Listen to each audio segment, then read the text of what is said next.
queríamos, junto con el hermano el pastor Hugo Araujo, agradecer a todos ustedes, agradecer a Ricardo Aguio, Silvina, su esposa, a la iglesia aquí de Regina Loca, por toda su vitalidad, su servicio. Es notable, hay hermanos que vemos subiendo, como Ezequiel y otros, pero hay otros que seguro están siguiendo al Señor y ni les conocemos. Así que muchas gracias. Gracias a cada hermano que se preparó a leer la palabra y hemos sido limpiados, bendecidos, y cada uno de los que ha decidido participar, porque en la comunión diaria hemos sido también edificados y bendecidos. Así que muchas gracias, hermanos, por compartir juntos. Y es mi sentir, el sentir de los hermanos en Monte Grande, de Pastor Araujo y los hermanos en Calzada, que estamos viniendo juntos.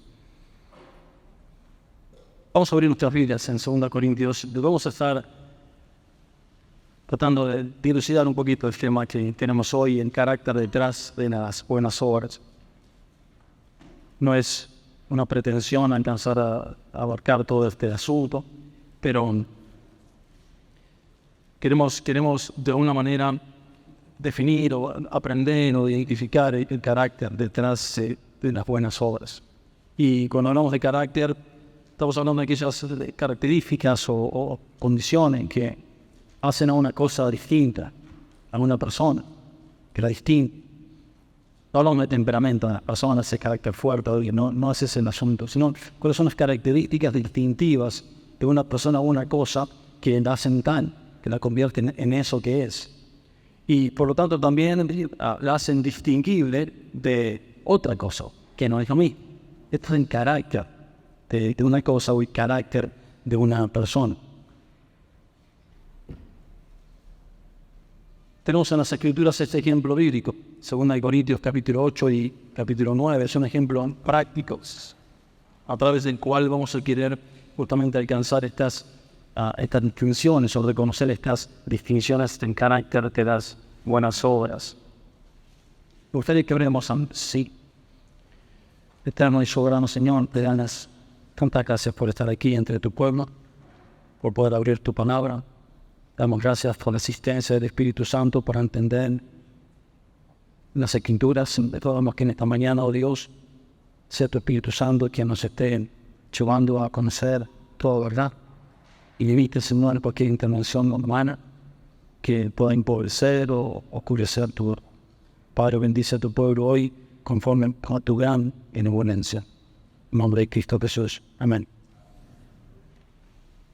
Ustedes saben que a veces, cuando hablamos de buenas obras, podemos llegar a pensar que, quizás confundirnos con el hecho de pensar que, hay muchas personas que realizan buenas obras y de hecho hay ciertas ONG que son muy activas en lo que tiene que ver con esto que naturalmente se puede definir como buenas obras, ¿no?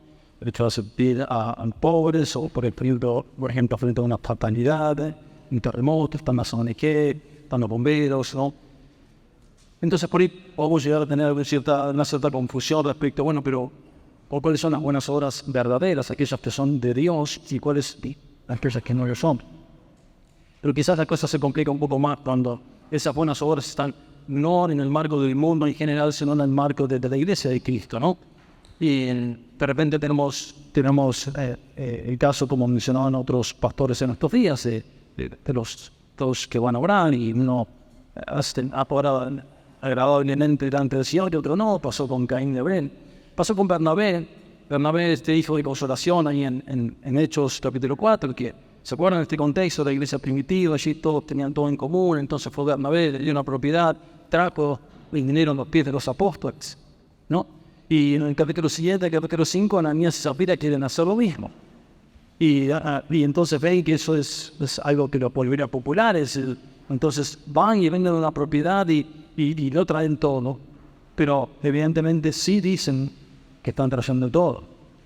Y entonces viene Ananías, presenta esa ofrenda delante de los hermanos y Pedro dice, ¿por qué Satanás llenó tu corazón? ¿No? Entonces es la misma obra, pero en realidad una era una buena obra, la de Bernabé, el hijo de consolación, pero la otra no. Entonces las Escrituras nos dan una claridad para que nosotros podamos discernir y entender cuál es el carácter de las buenas obras de Dios. Y eso es lo que queremos ver en 2 Corintios capítulo 8 y capítulo 9. Cuando Samuel, el profeta, fue a ungir al rey David, ¿recuerda? El Señor le dijo algo que eso tenía que estar grabado en el corazón o en la mente de Samuel y en el nuestro. Mira, Samuel, no mires en lo alto, no mires lo externo, eso es lo que miran los hombres, pero el Señor mira en el corazón. Y ayer hablábamos de Pastor Alejandro, estuvo expresando esa verdad de Mateos, cuál es la intención detrás de esas buenas obras. Bueno, no vamos a hablar hoy de la intención o del motivo que hay detrás de buenas obras, sino del carácter, es decir, en sí mismo, buenas obras. Muy bien, leemos 2 Corintios capítulo 8 y capítulo 9, ¿sí? Y tengamos bien en cuenta que este es un caso práctico. Por lo tanto, lo que vamos a ver justamente es las buenas obras en acción, ¿sí? 2 Corintios 8:1. Asimismo, hermanos, os hacemos saber la gracia de Dios que se ha dado a las iglesias de Macedonia, que en grande prueba de tribulación, la abundancia de su gozo y su profunda pobreza abundaron en riquezas de su generosidad. Pues doy testimonio de que con agrado han dado conforme a sus fuerzas y aún más allá de sus fuerzas, pidiéndonos con muchos ruegos que les concediésemos el privilegio de participar de este servicio para los santos. Y no como lo esperábamos, sino que asimismo se dieron primeramente al Señor y luego a nosotros por la voluntad de Dios. De manera que exhortamos a Tito para que tal como comenzó antes, asimismo acabe también entre vosotros esta obra de gracia. Por tanto, como en todo abundáis, en fe, en palabra, en ciencia, en toda solicitud y en vuestro amor para con todos nosotros, abundad también en esta gracia. No hablo como quien manda, sino para poner a prueba por medio de la diligencia de otros, también la sinceridad del amor vuestro. Porque ya conocéis la gracia de nuestro Señor Jesucristo, que por amor a vosotros se hizo pobre, siendo rico, para que vosotros con su pobreza fueseis enriquecidos. Y en esto doy mi consejo, porque esto conviene a vosotros que comenzasteis antes, no solo a hacerlo, sino también a quererlo desde el año pasado. Ahora puedes llevar también a cabo el hacerlo, para que como estuvisteis prontos a querer, así también estéis en cumplir conforme a lo que tengáis. Porque si primero hay la voluntad dispuesta, será acepta según lo que uno tiene, no según lo que no tiene. Porque no digo esto para que haya para otros holgura y para vosotros estrechez, sino para que en este tiempo, con igualdad, la abundancia vuestra supla la escasez de ellos, para que también la abundancia de ellos supla la necesidad vuestra para que haya igualdad. Como está escrito, el que recogió mucho no tuvo más, y el que poco no tuvo menos. Pero gracias a Dios que puso en el corazón de Tito la misma solicitud por vosotros. Pues a la verdad recibió una exhortación, pero estando también muy solícito, por su propia voluntad partió para ir a vosotros. Y enviamos juntamente con él al hermano cuya alabanza en el Evangelio se oye por todas las iglesias. Y no solo él, sino que también fue designado por las iglesias como compañero de vuestra peregrinación, de nuestra peregrinación, para llevar este donativo que es administrado por nosotros para la gloria del Señor mismo y para demostrar vuestra buena voluntad, evitando que nadie nos censure en cuanto a la ofrenda abundante que administramos, procurando hacer las cosas honradamente, no solo delante del Señor, sino también delante de los hombres. Enviamos también con ellos a nuestro hermano, cuya diligencia hemos comprobado repetidas veces en muchas cosas, y ahora mucho más diligente por la mucha confianza que tiene en vosotros. En cuanto a Tito, es mi compañero y colaborador para con vosotros, y en cuanto a nuestros hermanos, son mensajeros de las iglesias y gloria de Cristo. Mostrad pues para con ellos ante las iglesias la prueba de vuestro amor y de nuestro gloriarnos respecto de vosotros. Cuanto a la administración para los santos, es por demás que yo os escriba, pues conozco vuestra buena voluntad, de la cual yo me glorío entre los de Macedonia, que acá ya está preparada desde el año pasado, y vuestro celo ha estimulado a la mayoría. Pero he enviado a los hermanos para que nuestro gloriarnos de vosotros no sea en vano en esta parte, para que, como lo he dicho, estéis preparados. No sea que si vinieran conmigo algunos macedonios y os hallaran desprevenidos, nos avergoncemos nosotros, por no decir vosotros, de esta nuestra confianza. Por tanto, tuve por necesario exhortar a los hermanos que fuesen primero vosotros y preparasen primero vuestra generosidad antes prometida. para que esté lista como de generosidad y no como exigencia nuestra. Pero esto digo, el que siembra escasamente, también segará escasamente, y el que siembra generosamente, generosamente también segará. Cada uno dé conforme o como propuso en su corazón, no con tristeza ni por necesidad, porque Dios ama al dador alegre. Y poderoso es Dios para hacer que abunde en vosotros toda gracia, a fin de que teniendo siempre en todas las cosas todo lo suficiente, abundéis para toda buena obra. Como está escrito, repartió, dio a los pobres, su justicia permanece para siempre. Y el que da semilla al que siembra y pan al que comen, proveerá y multiplicará vuestra sementera y aumentará los frutos de vuestra justicia, para que estéis enriquecidos en todo para toda liberalidad, la cual produce por medio de nosotros acción de gracias a Dios. Porque la administración de este servicio no solamente suple lo que los santos falta, sino que también abunda en muchas acciones de gracias a Dios. Pues por la experiencia de esta administración, glorifican a Dios por la obediencia que profesáis al Evangelio de Cristo y por la liberalidad de vuestra contribución para ellos y para todos. Asimismo, en la oración de ellos por vosotros, a quienes aman a causa de la superabundante gracia de Dios en vosotros. Gracias a Dios por su don. Todos conocemos un poquito acerca de la iglesia de Corinto. Lo que Pablo está haciendo en estos 2 capítulos es instruir a la iglesia de Corinto respecto a una colecta, a una ofrenda que van a recolectar de estas iglesias, de las regiones, estamos hablando de Grecia, la región del norte, la región de Macedonia, la región del sur, la región de Acaya. Allí estaba la iglesia en el norte de Tesalónica, Filipo, Berea, en el sur estaba la iglesia de Corinto. Y esta colecta iba a ser administrada para los santos en Jerusalén, los hermanos que estaban pasando por necesidad.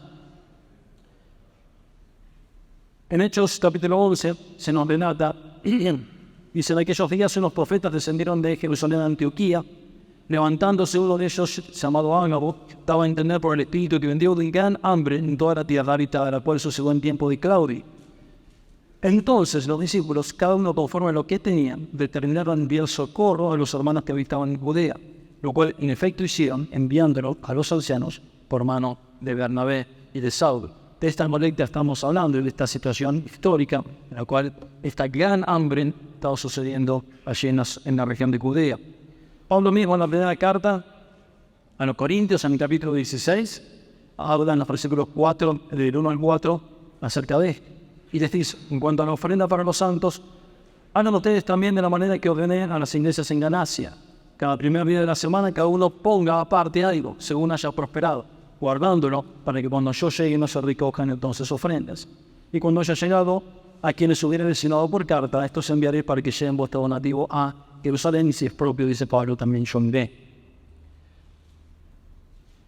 En Romanos 15 tenemos el final de la historia, de esta historia de la colecta, porque Pablo les dice a los hermanos cuando les escribe esto: ahora voy a Jerusalén para ministrar a los santos, porque Macedonia y Acaya, estamos hablando de Acaya, es la región donde estaba la ciudad de Corinto, tuvieron a bien hacer una ofrenda para los santos, para los pobres, que hay entre los santos que están en Jerusalén.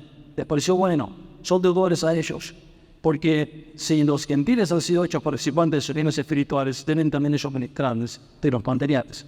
Así que cuando haya concluido esto y les hayan entregado este fruto, pasaré entre vosotros rumbo a España. Este es el contexto en el cual se da el capítulo 8 y el capítulo 9 de 2 de Corintios. Una iglesia que parte de una región, de un grupo de iglesias, están colectando una ofrenda para llevar a los santos en Jerusalén que estaban pasando gran necesidad. Voy a hacer en cambio.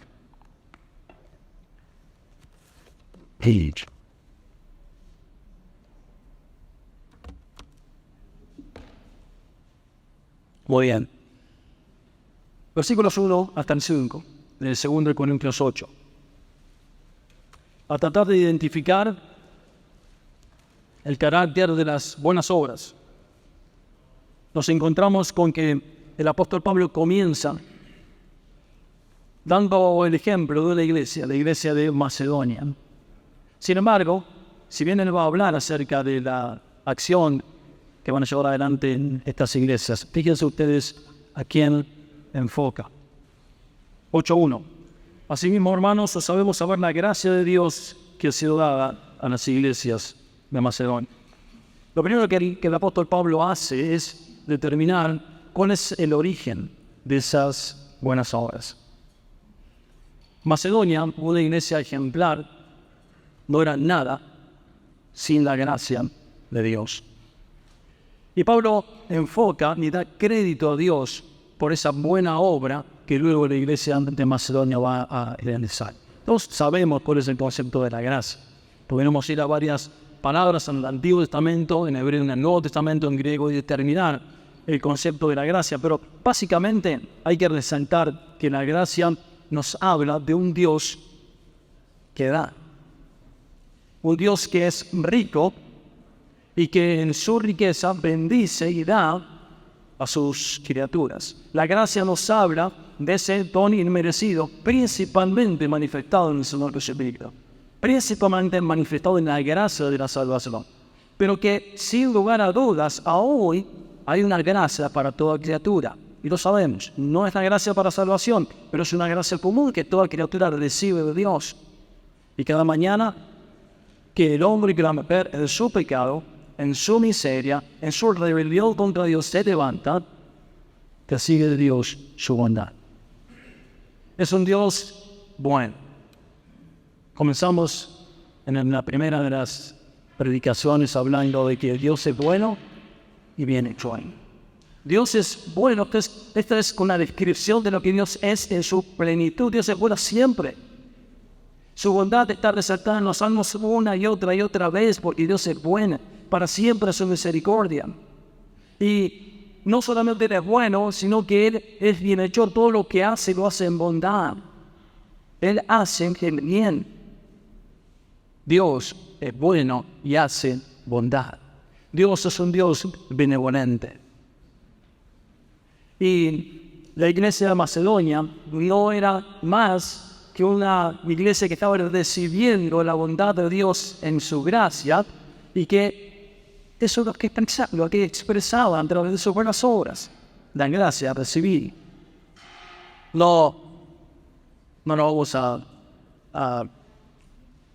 exceder en puntualizar una y otra vez cuán bueno es Dios, cuánta es su benevolencia hacia su criatura, cuánto es su gracia. No la vamos a poder describir. Es magnífica, es grande, sublime. Y la iglesia de Macedonia había gozado de ese bien. La iglesia de Macedonia había recibido ese bien de Dios, la gracia de Dios. Y ese era el origen de la bondad que la misma iglesia pudo profesar, pudo compartir. La idea del término gracia en el Antiguo Testamento, creo que es canon, algo así, la idea de este término te transmite una superación de la distancia entre aquel que es poderoso y aquel que es débil. Una superación de la distancia entre aquel que es rico y aquel que es pobre. Y que la iniciativa para superar esta distancia es del poderoso, es del rico.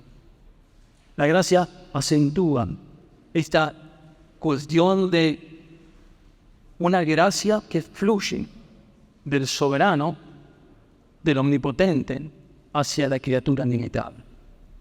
Una gracia que fluye. Y en ese fluir de la gracia es que se concreta la benevolencia de Dios. Se concreta la benevolencia de Dios. Ahora bien, seguimos en 2 Corintios 8 y vamos al versículo 2, y ahí descubrimos que la gracia había de alguna manera desarrollado en la iglesia de Macedonia una fórmula, porque dice el versículo 2 algo interesante. En grande prueba de tribulación, la abundancia de su gozo y su profunda pobreza abundaron en riquezas de generosidad. La fórmula de Dios, la fórmula de la gracia para las buenas obras, que identifican es parte del carácter de las buenas obras, no responden a la lógica humana, obvio, sino que responde a la lógica divina. Dios hizo posible a través de ese fluir de su gracia a la iglesia de Macedonia, que la iglesia de Macedonia pudiera hacer una cuenta que nunca daría positivamente si daría un hombre. Grande prueba de tribulación. Suben, ¿qué valor le podría dar usted a la prueba de tribulación?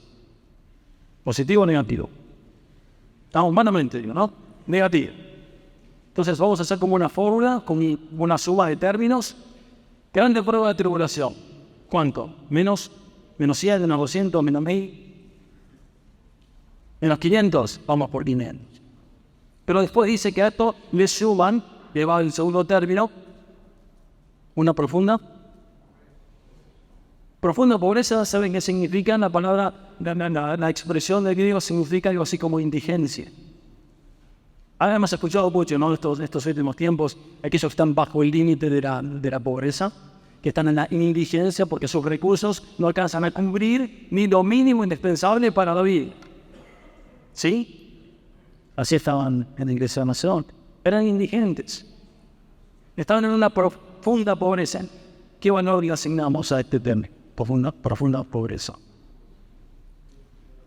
Un contexto tan económicamente, menos 500, menos 1000. Menos por menos se va, pero no es el caso, porque vamos a dividir por términos. En esta fórmula, el tercer concepto, ¿cuál es? Versículo 2. Díganme ustedes. Todo. Says and done. Versículo 2, ¿no? Grande prueba y abundancia de gozo. Sumen entonces a esta fórmula lo que la gracia de Dios había producido en los corazones de los macedonios. ¿Qué había producido? Abundante gozo. Entonces, menos 500, menos 1000, separamos en términos de menos 1500. ¿Qué valor le ponemos al gozo? Si los macedonios le tendrían que dar un valor al gozo, evidentemente es un valor tan alto que hizo que la fórmula diera un resultado positivo. La gracia de Dios. El valor de los macedonios para el gozo que había venido, que devenían en la gracia de Dios, era tan positivo que la fórmula final, a pesar de la profunda pobreza, a pesar de la gran prueba, dio, ¿qué dicen? ¿Qué produjo? Generosidad. Generosidad. Hermanos, vamos abriendo todos estos capítulos que nosotros tenemos en Dios sumamente generoso. Un Dios en que dan y nunca se cansa de dar. Y cuando la gracia de Dios llega a la iglesia de Cristo, es natural, es obvio que esa gracia sea dada. Y el mecanismo escogido, diseñado por Dios para que eso suceda, son las buenas obras que Él preparó de antemano para que andemos en ellas. Versículo 3. La gracia no solamente tiene una fórmula que la identifica, hay una sinergia. Versículo 3. Dice, doy testimonio de que con agrado han dado conforme a sus fuerzas y aún más allá de sus fuerzas. Ustedes saben lo que significa la palabra sinergia. Para dar un ejemplo práctico, tenemos una sinergia permanente en nuestros cuerpos. Nuestro cuerpo es una sinergia en sí mismo. La sinergia biológica es cuando un conjunto de órganos actúan todos en el mismo sentido, con el mismo propósito, para lograr ese objetivo, esa meta. Por ejemplo, tenemos un sistema digestivo. ¿Lo han usado esta semana? Sí, ¿no? Algunos bastante. Algunos se les trabó, también me contaron.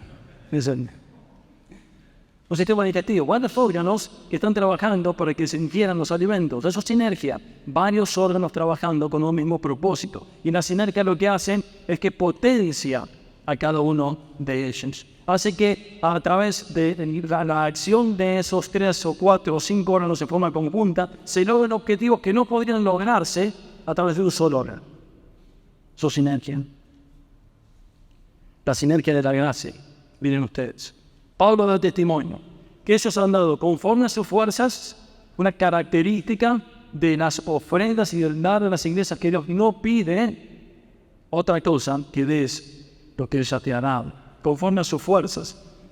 Pero dice Pablo que él da testimonio que la iglesia de Macedonia ha hecho un plus y ha dado más allá de sus fuerzas. Esto es con sacrificio. Y si hay algo característico también en las buenas obras de Dios es que siempre requiere sacrificio.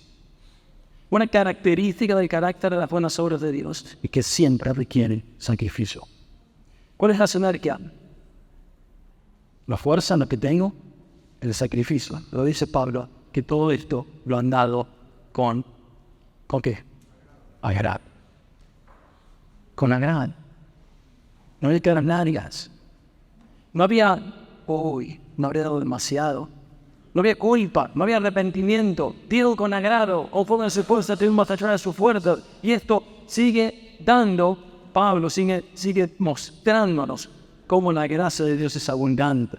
La gracia de Dios provoca generosidad con agrado. La sinergia.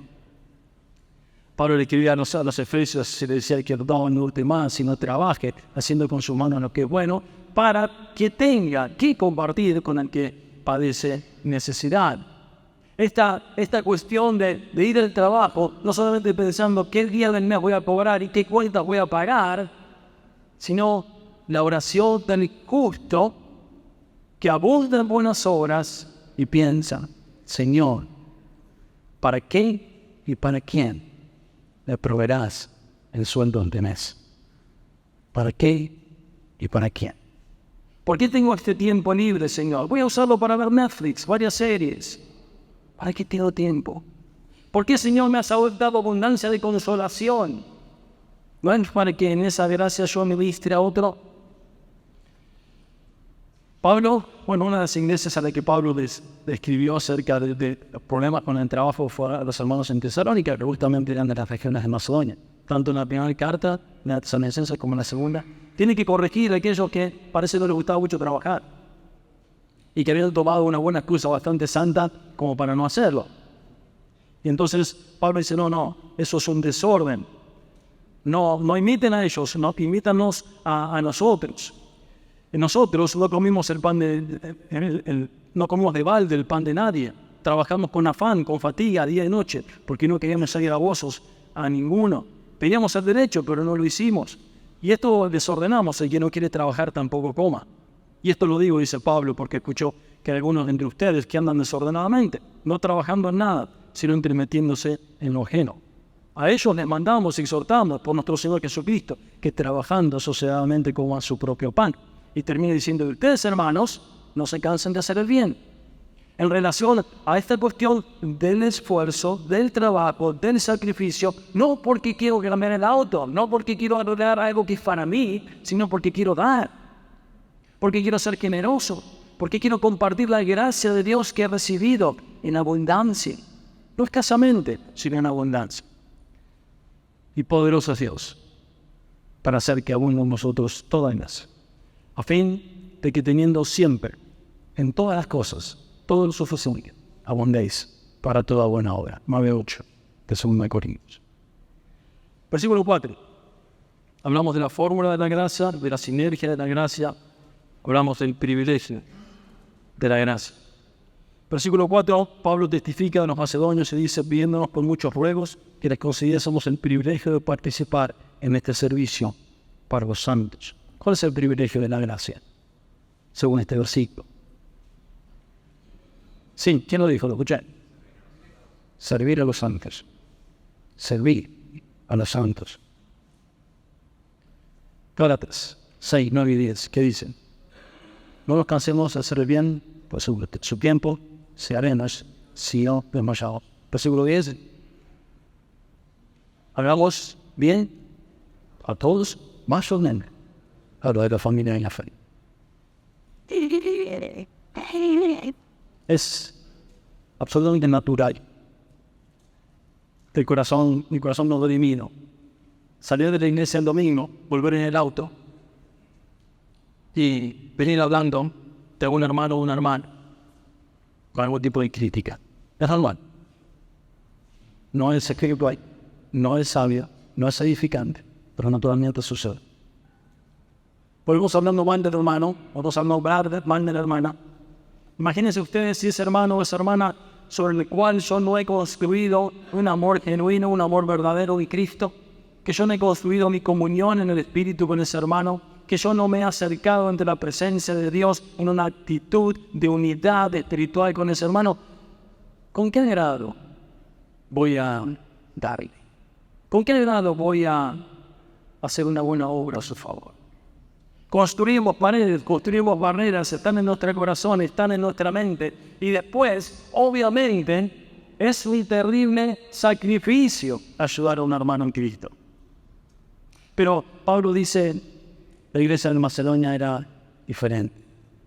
Ellos daban con agrado, con sacrificio, y sentían, percibían en el espíritu que era un privilegio servir a los santos.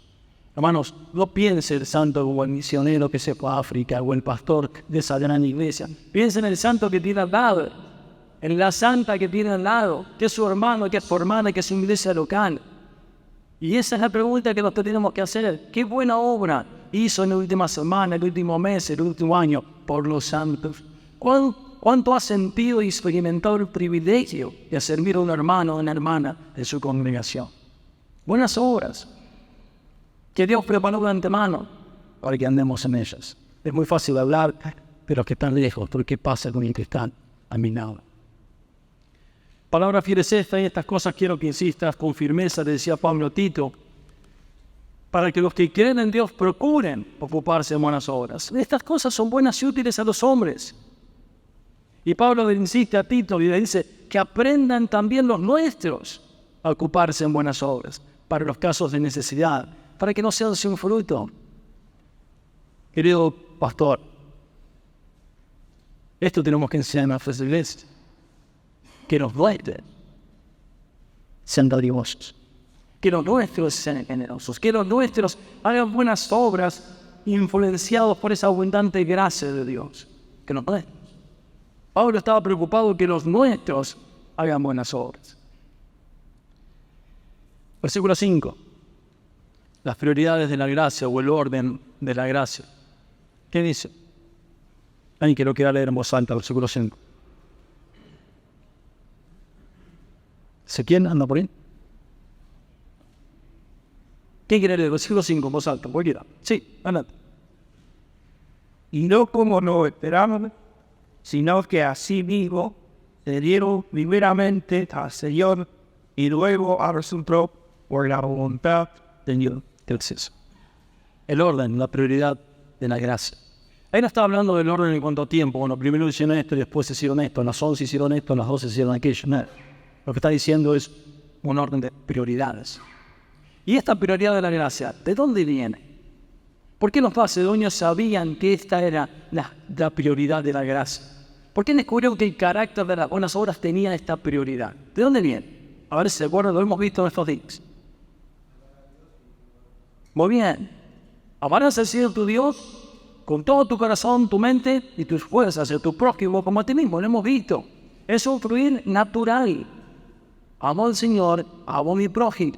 Lo dijo el apóstol Juan. En 1 Juan, no me digas que amas a Dios y no estás amando a tu hermano.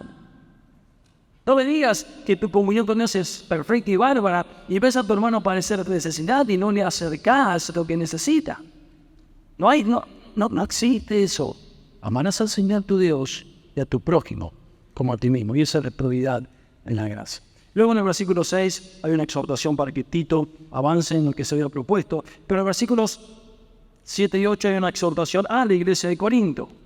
Y le dice versículos 7 y 8 Pablo: por tanto, como en todo abundáis, y fe en palabra, en ciencia, en toda solicitud y en vuestro amor para con nosotros, abundad también en esta gracia.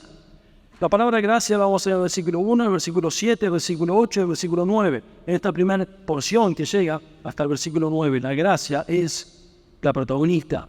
La gracia de Dios que ha venido a la iglesia de Macedonia.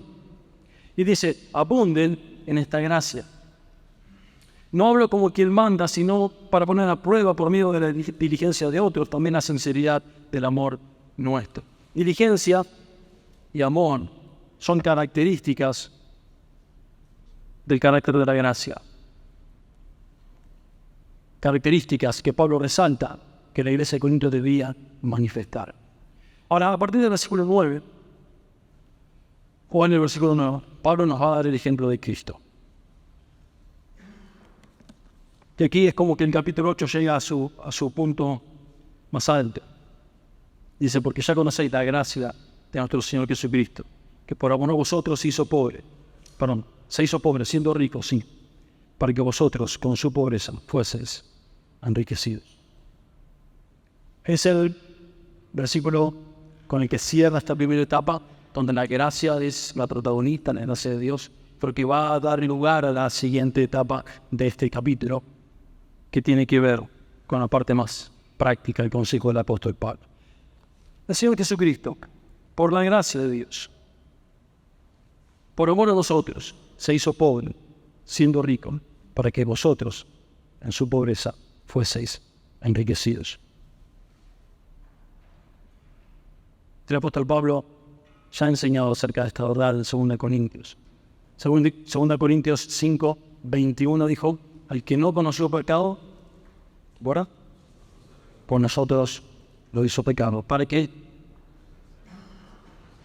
Así es. El que no conoció pecado, por nosotros lo hizo pecado. El que era rico se hizo pobre. Noten ustedes este fluir de la gracia. Noten ustedes, el que es omnipotente le da al que es débil. El que es rico en gracia le da al que no la posee. Fluir de la gracia. En Filipenses 2 conocemos este capítulo, ¿no es cierto? ¿Sí? Haya pues en vosotros el sentir que también en Cristo, siendo en forma de Dios, no estimó el ser igual a Dios como cosa a que aferrarse, sino que se despojó, se vació, kenosis, así mismo, tomando forma de siervo hecho semejante a los hombres y estando en la condición de hombres, se humilló, haciendo su obediente hasta la muerte y muerte de cruz, por lo cual Dios te exaltó hasta el sumo, en un nombre que es sobre todo nombre, para que en el nombre del Señor Jesucristo se doble toda rodilla, están en los cielos, en la tierra y debajo de la tierra, y toda lengua confiesa, Jesucristo es Señor. Esta es la explicación del versículo de 2 Corintios 8. Él, siendo rico, en la gloria eterna del Padre, en su posición celestial, en su majestad, en su altura, en el Altísimo, Él se vació, se hizo pobre. Él vino, habitó entre nosotros, lleno de gracia y de verdad, pero con una limitación. Tomó cuerpo, carne y sangre, porque la descendencia de Abraham era de carne y sangre. Y no solamente eso, Él dio su vida. ¿Se ven que todo tiene que ver con dar? Dios dio a su Hijo dejó su gloria eterna. Luego vino a la tierra y dio su vida. Todo tiene que ver con dar. La gracia de Dios, la benevolencia de Dios es abundante. ¿Cómo es la tuya? ¿Cómo es la tuya? ¿Es abundante a la hora de dar? Tu tiempo, la verdad del Evangelio, el consuelo que recibiste, el dinero, la paciencia, es abundante. Dios no hace caso. Dios no es amable. Y Pablo dice en Romanos 8, si no escatimó a su propio Hijo. Si no se quedó con lo más hermoso y precioso que tenía. Si no se quedó con aquello que más amaba, ¿cómo nos dará? Juntamente con él todas las cosas. Y ese es el reflejo de la gracia que tienen que estar en los hijos de Dios. Da.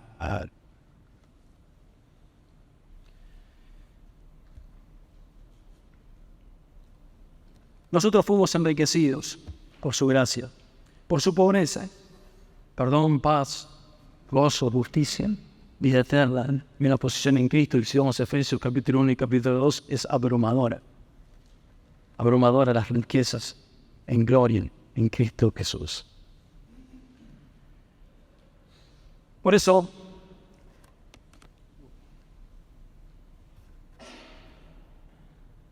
el Señor Jesucristo le dijo a los apóstoles, a los discípulos en ese momento, cuando fue en Mateo 10, vayan, prediquen el Evangelio del reino de Dios.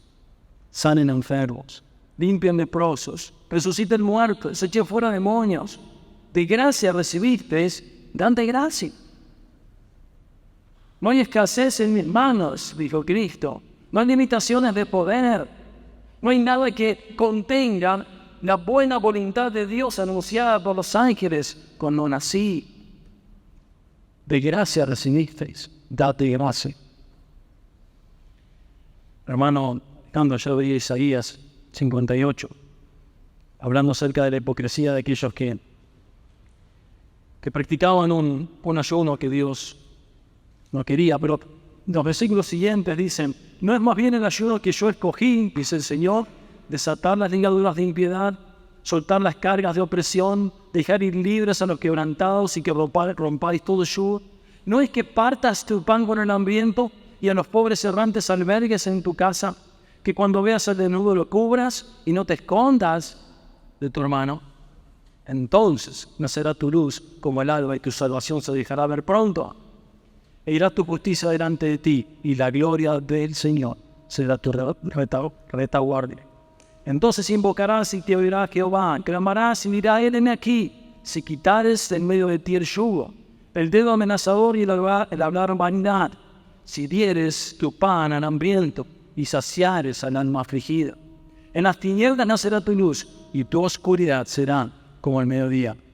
Termina diciendo que para todos aquellos que manifiestan abundantemente la gracia del Padre, Jehová te pastoreará siempre. Jehová te pastoreará siempre. Y según David, ¿qué le pasa a aquel que es pastoreado por el Señor? Salmo 23:1. Cuando Jehová te pastorea, nada me falta. Porque es abundante, es suficiente, es omnipotente, es el supremo Dios. Y la promesa es que cuando manifiestas la gracia del Padre, a través de las buenas obras que Dios preparó de antemano para que andes en ellas, Jehová te pastoreará siempre. En la sequía saciará tu alma, dará vigor a tus huesos. ¿Y qué serás? Como un huerto de pie, como manantial de aguas, cuyas aguas nunca faltan. Alguien que lea en 2 Corintios 9:8. Lo tienen ahí a mano su.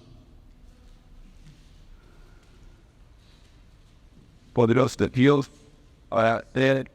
que abunden nosotros toda gracia, a fin de que teniendo siempre en todas las cosas, que todo lo siente, hablen a toda. ¿Haces? ¿Crees esto? ¿Crees en tan poderoso Dios para hacer que en vosotros toda gracia? A fin de que teniendo siempre en todas las cosas todo suficiente, ¿qué hacemos? Andamos en toda buena obra. Lógica divina, lógica celestial. Versículos 10 al 15, Pablo va a dar un consejo personal. En esto les doy mi consejo, le dice Pablo. Versículos 10 y 11, características, el carácter de las buenas obras de Dios. 10 y 11,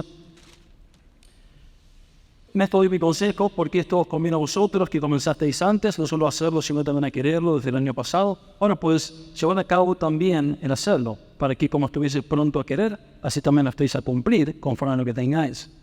Una de las características de las buenas obras de Dios son propias de su carácter. ¿Sabes cuál es?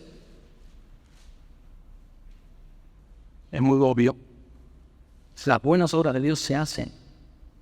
Son cosas concretas. Son acciones. Acciones en las cuales una parte se vacía y otra parte se llena. Acciones concretas. El apóstol Juan, 1 Juan 3, 17 y 18 decía, porque rápidamente,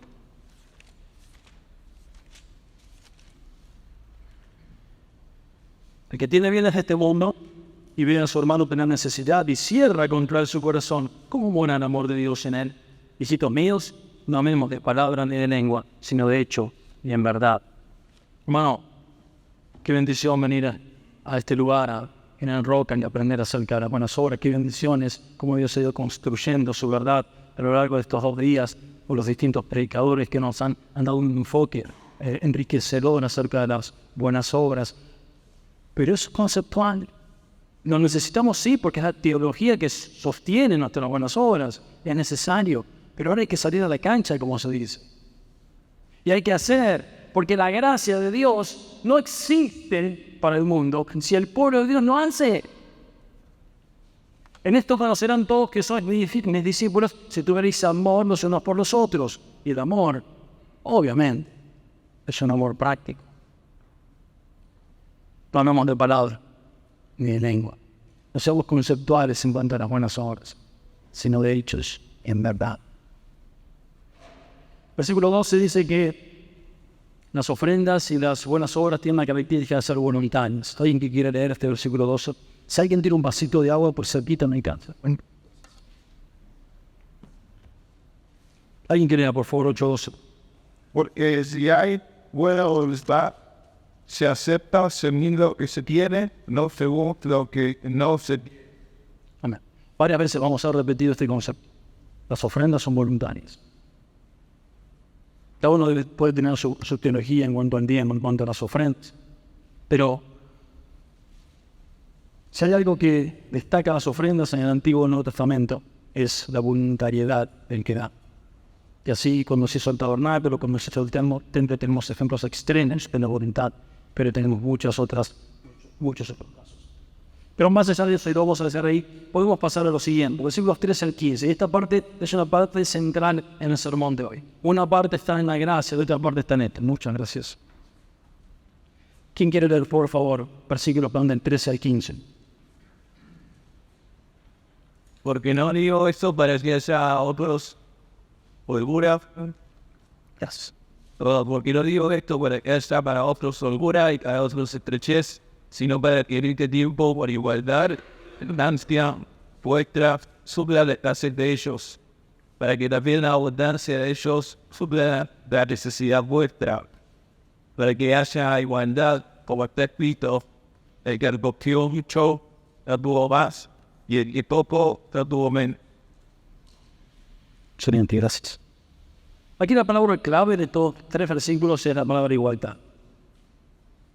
Porque es propio de nosotros, dada la cultura en la que vivimos, y los conceptos políticos, sociales, económicos que permanentemente estamos escuchando. Que cuando nosotros leemos la palabra igualdad, inmediatamente nuestra mente se va a lo que se denomina filosóficamente la justicia social. Que dice que todos tenemos que tener lo mismo. Que todos tenemos que arribar a las mismas oportunidades. Que lo justo sería, una sociedad justa sería aquella donde no hay ricos ni pobres. Es un concepto totalmente contrario a las Escrituras. Y voy a decir por qué. En primer lugar, porque es un concepto que se ha acuñado a través de personas ateas. Aquellas que justamente generaron este concepto filosófico de la justicia social para ponerse al orden del Creador. Son los mismos que van en contra del matrimonio, de la familia, los mismos que desordenan los roles de padres e hijos, todos los mismos. Pero vamos a ver que esta palabra igualdad no responde al concepto de justicia social que nosotros conocemos habitualmente. El griego, nosotros tenemos una palabra en castellano que deriva de esta palabra igualdad, que es la palabra isostasia. ¿Han escuchado esta palabra isostasia? Esas algunos en el colegio, Mariano me decía que está bien conocido ese el equilibrio isostático de la Tierra. Vamos a ver un poquito ahora ese ejemplo. Pero yo a lo que quiero, hermanos, que arribemos es esta cuestión que está planteando el apóstol Pablo acá. Que las buenas obras de Dios son el fluir de la gracia de Dios. De ciertos lugares donde abunda la gracia de Dios o donde falta la gracia de Dios. Donde abunda el consuelo, donde falta el consuelo. Donde abunda el dinero, donde falta el dinero. Así es que la gracia de Dios ha fluido desde su eterna posición infinita en gracia hacia la miseria de sus criaturas. Por tanto, igualdad en el concepto de vida no es que todos tenemos lo mismo. ¿Qué es igualdad entonces? La palabra isostasia da a entender que lo que Pablo está diciendo allí es si hay que arribar a un equilibrio, hay que arribar a un balance. No es un concepto político, económico o social, apunta al balance divino, determinado para el flujo de las buenas obras que generan gloria a su nombre. Ejemplo, el equilibrio esotérico. La Tierra, el planeta Tierra, creado por nuestro buen Dios, está en un perfecto equilibrio. Es decir, hay un montón de masas que apretan contra el núcleo de la Tierra, que la gravedad hace que estas masas aprieten contra el... Discúlpenme la terminología bastante documental, pero nosotros tenemos un manto terrestre que soporta, por ejemplo, las montañas y toda la corteza terrestre, que es totalmente distinta en su densidad a lo que es, por ejemplo, la corteza oceánica, que soporta las aguas. Es distinto. Tenemos montañas de 6.000 o 7.000 metros de altura y tenemos fosas en los océanos de 10 o 11 kilómetros de profundidad, pero todas esas presiones sobre el manto terrestre, si no hubiese un equilibrio isostático, generarían que, como vieron cuando armamos con rastis una torre y la tiramos, sí, pierde el equilibrio y todo se desparrama. Eso generaría. Ahora, ese equilibrio isostático, esa igualdad que Dios le dio a su creación y al mundo en el que estamos, no significa que todas las montañas son iguales o que todos los mares son iguales o que todas las materias tienen las mismas densidades, sino que hay diferencia y se complementan para llegar al equilibrio de Dios en su creación. Los vientos son otro ejemplo. Una de las cosas que es llamativa para que existe el viento, nos ha preguntado alguna vez de chico, ¿por qué existe el viento? ¿Qué bien nos trae? El viento equilibra la atmósfera terrestre, hace que ciertos lugares de mayor presión se equilibren con los de menos presión, ayuda a la hidrología, al equilibrio de las lluvias, etcétera, etcétera, etcétera. Y si uno se pone a pensar un poquito, a investigar un poquito por qué los vientos fluyen de un lado a otro, hay muchas causas, pero están estos centros ciclónicos y anticiclónicos que por diferencia de presión, unos absorben vientos, otros expulsan vientos y hacen que el viento fluya. ¿Se entiende? El equilibrio no es igualdad de que todos están en la misma posición, no misma densidad, no misma presión. El equilibrio, según Dios, es fluir de algo. Y quizás el ejemplo más claro, para mí más claro, es el de las represas. Cuando venimos pasamos por una represa pequeña, ¿no? Allí en Casa de Piedra, cuando nosotros pasamos de Buenos Aires. Las represas, uno lo ve en su perfil, va a ver una pared, un muro que retiene una cantidad de agua extravagante que inunda miles y miles de hectáreas. Pero del otro lado de esa pared, ¿qué hay? No hay tanta agua, ¿no? Hay un hilito de agua. Bien, no sirve para nada una represa así. Salvo que en ese muro hay unas turbinas y cuando se abre la represa y el agua pasa a través de las turbinas, ¿qué genera? Electricidad. Y ahí está la bondad, el beneficio de que esa desigualdad de agua fluya. Un poco así funciona, dice Pablo, la igualdad para Dios. Es un equilibrio que genera que donde hay abundancia de gracia, fluya hacia donde se necesita. Y Pablo dice muy claramente, hermanos, esto no significa que ustedes van a padecer necesidad. Lo necesario en este tiempo, dice Pablo, del tiempo de aflicción, en el tiempo de necesidad, es que la holgura que ustedes tienen supla la necesidad de los otros hermanos. Así, quizás en otro momento, su holgura o abundancia supla la necesidad de ustedes para que haya igualdad. Bueno, hermanos, pasando a los términos y ejemplos bíblicos, ustedes van a ver que esto es absolutamente real. Los padres sabemos que debemos proveer ¿para quién? Es nuestra responsabilidad. Pablo le dijo a Timoteo, si un hombre no hace esto, es que hombre quiere. Los hombres trabajamos para proveer para nuestros hijos. Ellos no tienen nada. Nosotros tenemos. Ellos no tienen la fuerza, nosotros la tenemos. No tienen el conocimiento, nosotros lo tenemos. Ellos no tienen el trabajo, lo tenemos nosotros. Ese fluir de gracia hacia nuestros hijos es un diseño de Dios. Dios no quiere que los hijos sean iguales a los padres. Dios quiere esa desigualdad, pero en su equilibrio perfecto, en su diseño perfecto, en su soberanía y sabiduría eterna, eso está bien. Piensen cuando nosotros vamos creciendo y nuestros padres se hacen grandes. ¿Qué debemos hacer con nuestros padres? Honrarlos. Y en la honra de nuestros padres, una de las condiciones elementales es que sostenemos a nuestros padres económicamente, con nuestra fuerza, con nuestra presencia, no los abandonamos. Y de hecho, una de las cosas que el Señor Jesucristo criticó de los escribas y fariseos, ¿se acuerdan? Corbán. ¿Qué significaba esa palabra? Ellos denominaban corbán a todo ese excedente de riquezas o abundancia que tenían ellas, con que deberían, por la ley, ayudar a sus padres. Pero decían, no, se lo di al Señor. Y así violentan las Escrituras. Violentan el sentido con el que Dios quiso que esa diferencia existiera. Para que fluya la gracia de Dios de donde hay hacia donde no hay. Piensen en los pobres. El Señor Jesucristo dijo casi como sentenciando. En los pobres siempre lo entendré como es. Lo dijo porque, no y sí, porque el mundo es injusto. Entonces, como los políticos se roban todo, entonces la consecuencia normal va a ser que los pobres existan siempre. No. Por diseño de Dios existen los pobres. Es esa parte necesitada que Dios pone en tu vida y en mi vida para que fluya su gracia a través de las buenas obras. Los pobres son como esos centros ciclónicos, anticiclónicos que hacen mover el viento. Fluye la gracia. Y también los hermanos en Cristo.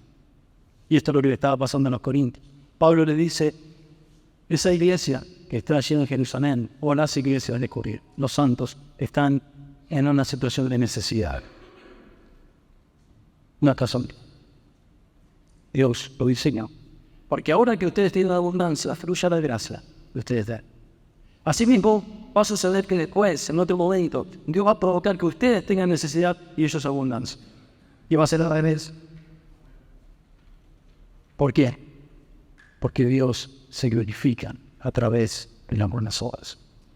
Y Dios, en su gracia, ha diseñado este sistema para que nosotros, recibiendo la abundancia de la gracia de Dios, la podemos dar a quien lo necesita. ¿Estás abundando en buenas obras? ¿Está fluyendo la gracia de Dios a través tuyo? Porque eso es lo que glorifica a Dios y es el sistema de Dios.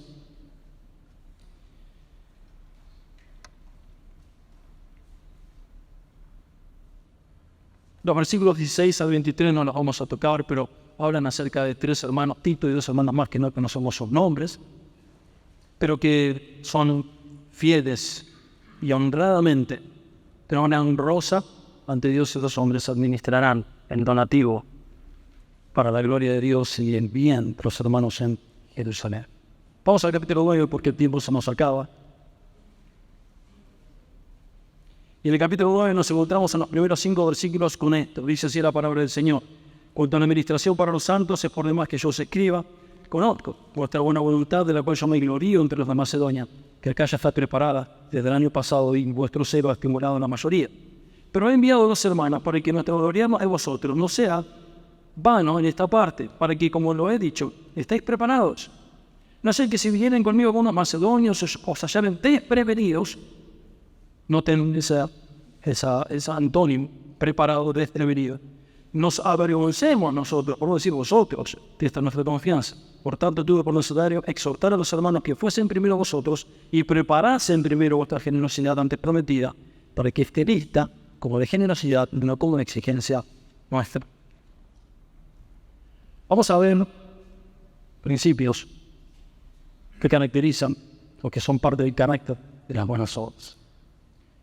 El primero es este: preparados, no avergonzados.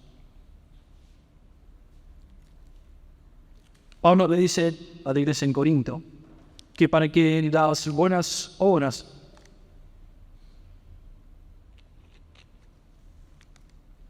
reflejen, las buenas obras de la iglesia de Cristo reflejen las buenas obras de Dios, tienen que estar preparadas.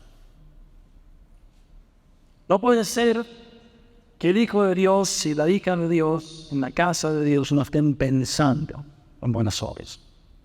No puede ser que la iglesia de Cristo no esté preparada para hacer buenas obras. La situación es que si la iglesia de Cristo no está preparada para hacer buenas obras, no está reflejando las buenas obras de Dios. ¿Y eso qué va a traer? Dice Pablo. ¿Qué va a traer? Lo dice. Vergüenza. Vergüenza.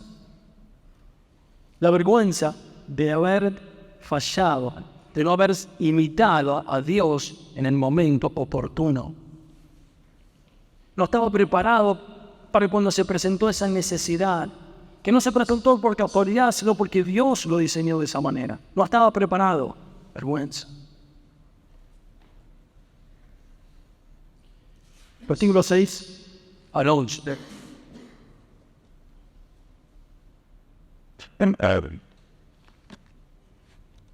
Pero digo, el que siembra escasamente también se gana escasamente, y el que siembra generosamente también se gana. Algo muy lógico que el apóstol Pablo dice que es el que administra un campo. Si compra 4 semillas, solo va a cosechar, solamente va a cosechar el fruto de 4 semillas. Si compra 100 semillas, su cosecha será mayor. Obviamente que esto ha sido tomado y bastante mal interpretado, criticado, como bueno, traigo mis ofrendas, doy 100, si no me da 200, todo este tema que tiene que ver con una falsa teología. Pero sí, no nos dejemos, no perdamos las bendiciones de la revelación de la palabra por las falsas teologías. Dios dice, ¿quién es el Dios que abunda en gracia, que provee abundantemente? Hermano, cuando usted más da a Dios, más le da. Es una forma que Dios ha diseñado y que funciona en las buenas obras. Si usted gasta sus depósitos de buenas obras, Dios los rellena. Porque poderoso es Dios para hacer que abunde en vosotros toda gracia. Pablo le dijo a los filipenses, en Filipenses 4, mi Dios pues os suplirá todo lo que os falte conforme a sus riquezas en gloria en Cristo Jesús. ¿Quién puede contabilizar esas riquezas? ¿Quién puede medirlas? ¿Por qué? ¿Por qué somos escasos? Hay una palabra en el lunfardo argentino, ¿no? El amarrete. El amarrete. ¿A quién que guarda más de lo que debe? Hay un hermoso proverbio que dice, hay hombres que retienen más de lo que es el vino y vienen a pobres. Pero hay hombres que dan y dan mucho más abundantemente. Hermano, ¿estás teniendo más de lo que es justo? ¿Estás teniendo más de lo que es justo? ¿Cuántas veces nos sentamos de verdad, con el corazón abierto y sincero con nuestras esposas, si es que tenemos, y si no en la soledad, a decir, Señor, ¿por qué me diste esto? ¿Cómo debo administrar? ¿Para quién es? No, todo es para mí. Yo me lo gané por mi esfuerzo, por mi trabajo. Es todo para mí. Es imposible que Dios te dé todo lo que te da y sea todo para vos. Eso no puede ser bíblico. No puede ser bíblico. Dios te da y una parte de lo que te da es para Él y otra parte es para tu prójimo. Hermanos, si no lo estás haciendo, empieza a orar. Empieza a pedir a Dios sabiduría en un corazón de Dios.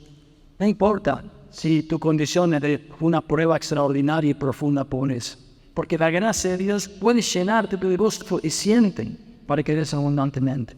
No es excusa, no es un cálculo matemático, no usemos la lógica del hombre. Aquí estamos usando la lógica eterna de Dios, del Dios que todo lo puede, que todo lo es, de que era autosuficiente, que no tiene que ir a darse vuelta y pedirle porque se quedó sin nada. Él no depende de nadie y de nada. Él es rico. Y dice el versículo 7.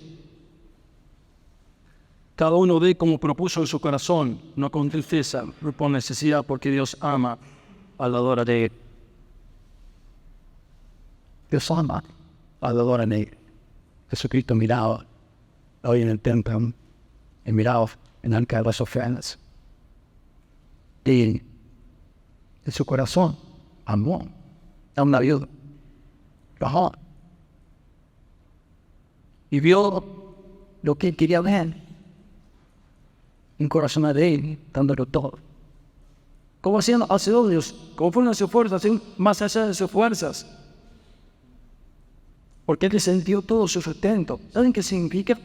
Que esa viuda salió del templo después de dar esas 2 blancas y no pudiera comprarse nada para comer. Pero Dios ama al ladrón. Y Cristo le dijo a los discípulos, se nos miró y le dijo, mira, vine a esta viuda. Mi padre acaba de llamarla. Ella dio todo lo que tenía, dio paz a cualquiera de lo que pasaron antes. Porque no se trata de cantidades. No se trata de cantidades, hermanos. Se trata de fluir de la gracia de Dios a través de su pueblo, de sus hijos. Dios ama al varón libre. Seguramente te ha tocado mal. Quizás pusiste las ofrendas el último mes. Y a mí me gustaría hacer algo que hacen los bancos en los cajeros automáticos, ¿no? Hermano, fácil, bueno. Los bancos antes teníamos, ya no nos dejan. Pero en los cajeros automáticos teníamos una camarita que apuntaba el rostro del que estaba sacando dinero. Eso nos ayudaba porque nos daba la posibilidad de ver si alguien estaba usando una tarjeta que no le correspondía para sacar dinero. Ahora no se puede. Me gustaría poner en el lugar de las ofertas una camarita. A ver cuántos sonríen los hermanos cuando van a dar. ¿Cuánto sonrío yo? ¿Cuánto sonríe mi corazón cuando voy a dar? ¿Cuál es mi expresión en oración de gratitud, Señor? ¡Qué privilegio! ¡Qué privilegio de dar! ¡Qué privilegio de dar para la obra! ¡Qué privilegio de servir a los santos! ¡Qué privilegio! Que sonrisa un corazón que ha sido bendecido con abundancia de la gracia de Dios. Bien. Y terminamos versículos 10 al 14.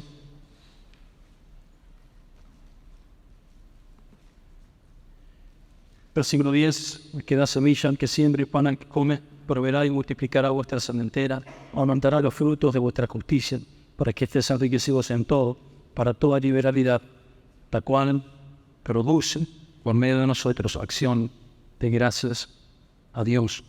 Porque la administración de este servicio, y quiero decir esto, hermanos, administración es una palabra griega que significa de donde viene nuestra liturgia y tiene que ver con justamente la administración del equipo sacerdotal. Así que Pablo estaba diciendo que esto que los hermanos estaban haciendo tenía que ver con esa ofrenda que se elevaba al Señor para la gloria, para la gratitud del Señor y el bien del pueblo.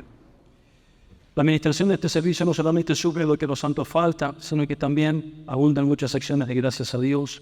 Pues por la experiencia de esta administración glorifican a Dios por la obediencia que profesáis al Evangelio de Cristo y por la liberalidad de vuestra contribución para ellos y para todos. Asimismo, en la oración de ellos por vosotros, a quienes aman a causa de la superabundante gracia de Dios en vosotros. No tenemos mucho más tiempo. Pero, ¿se dieron cuenta, hermano?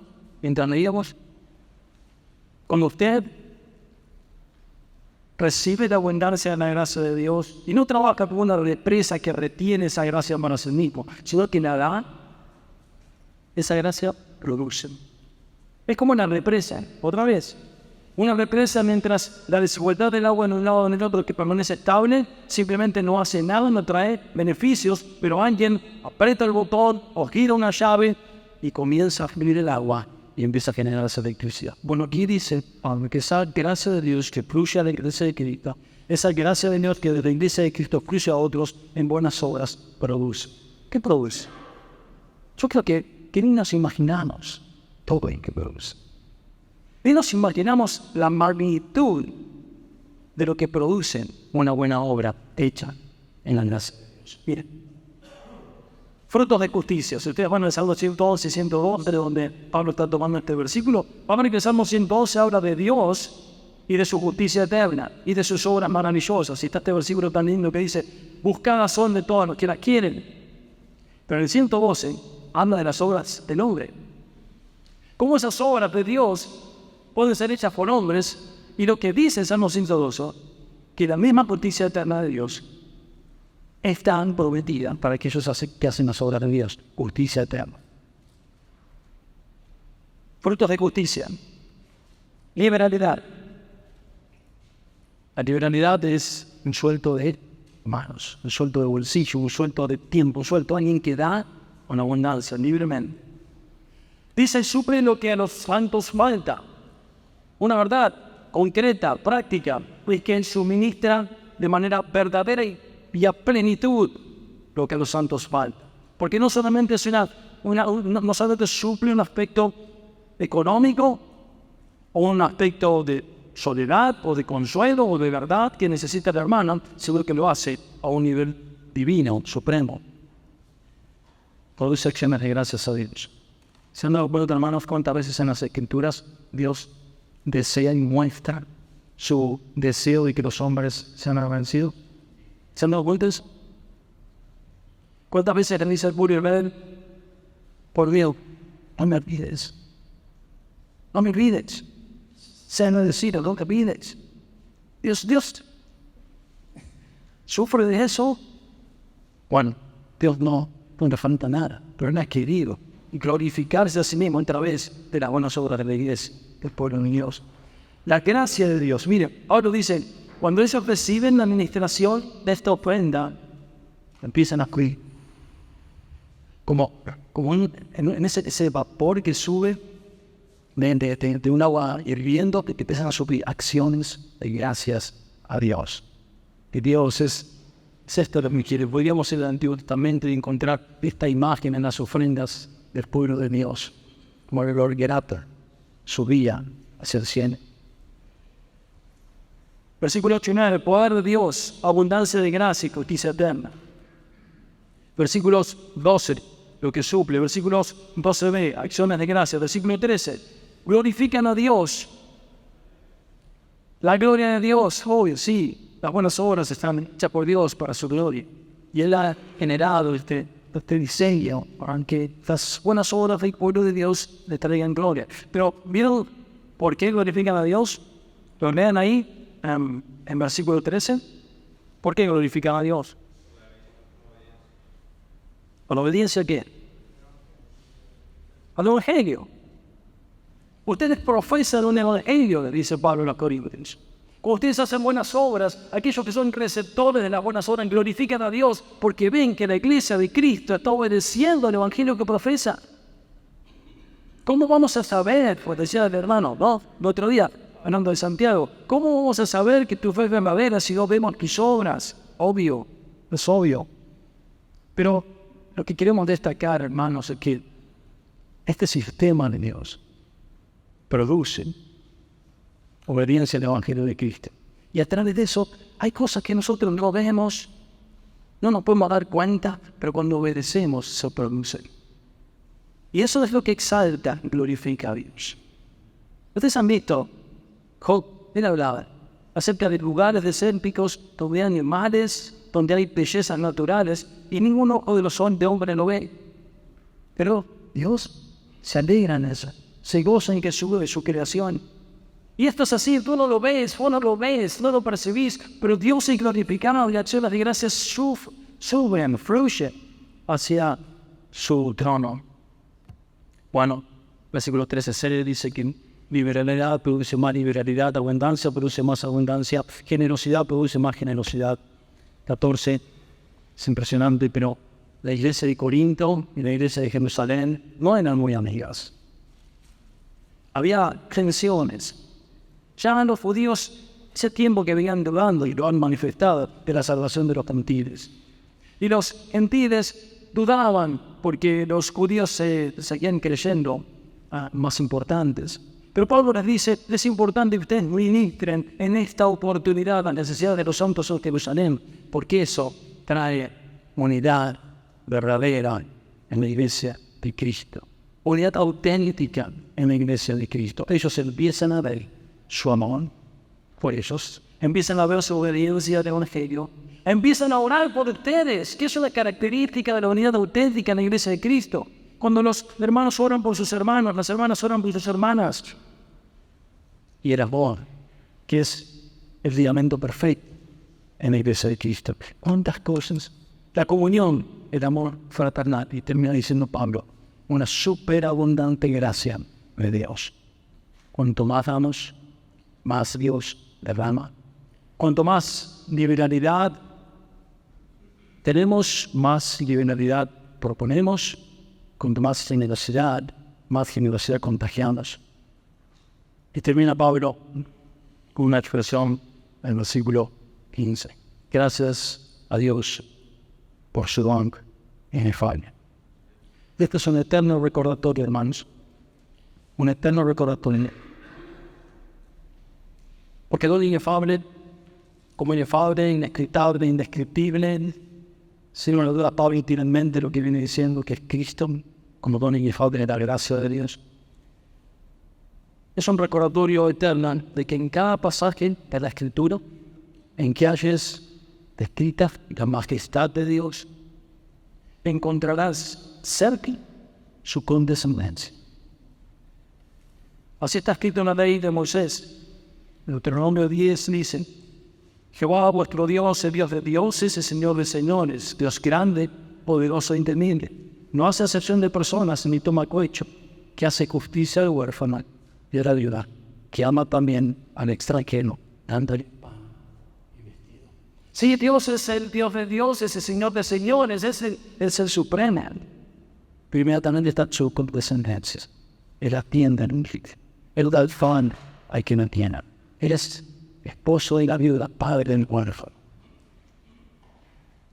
Están los profetas, Isaías dice: así dijo el alto y sublime, el que habita la eternidad y cuyo nombre es el santo. Yo habito en la altura y la santidad y con el inquebrantado ilumina el espíritu, para hacer vivir el espíritu de los humildes, para vivificar el corazón de los quebrantados.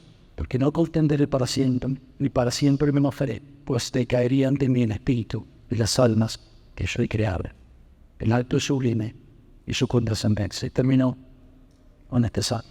Canten al Señor, canten salmos a su nombre, exalten al que cabalga sobre los cielos, Jehová es su nombre, alegrado delante de él, Padre de huérfanos, defensor de viudas, es Dios en su santa mano. Sed pues imitadores de Dios como hijos amados, y andad en amor, como también Cristo nos amó, y se entregó a sí mismo por nosotros, ofrenda y sacrificio a Dios. El amor fuera. Gracias a Dios por su don inefable. Oramos. Gracias te damos, Señor, por la gracia derramada en Jesucristo, la gracia que nos ha permitido la salvación, el perdón de nuestros pecados, su justicia forma. Oh Padre, abre nuestra mente y nuestro corazón para que tal abundancia de tu gracia pueda fluir a través de las buenas obras en beneficio de tu pueblo, de aquellos que no te conocen. Toma tu pueblo, Dios, para que quiten esta gran bondad que hemos recibido en nombre de Cristo Jesús. Amén.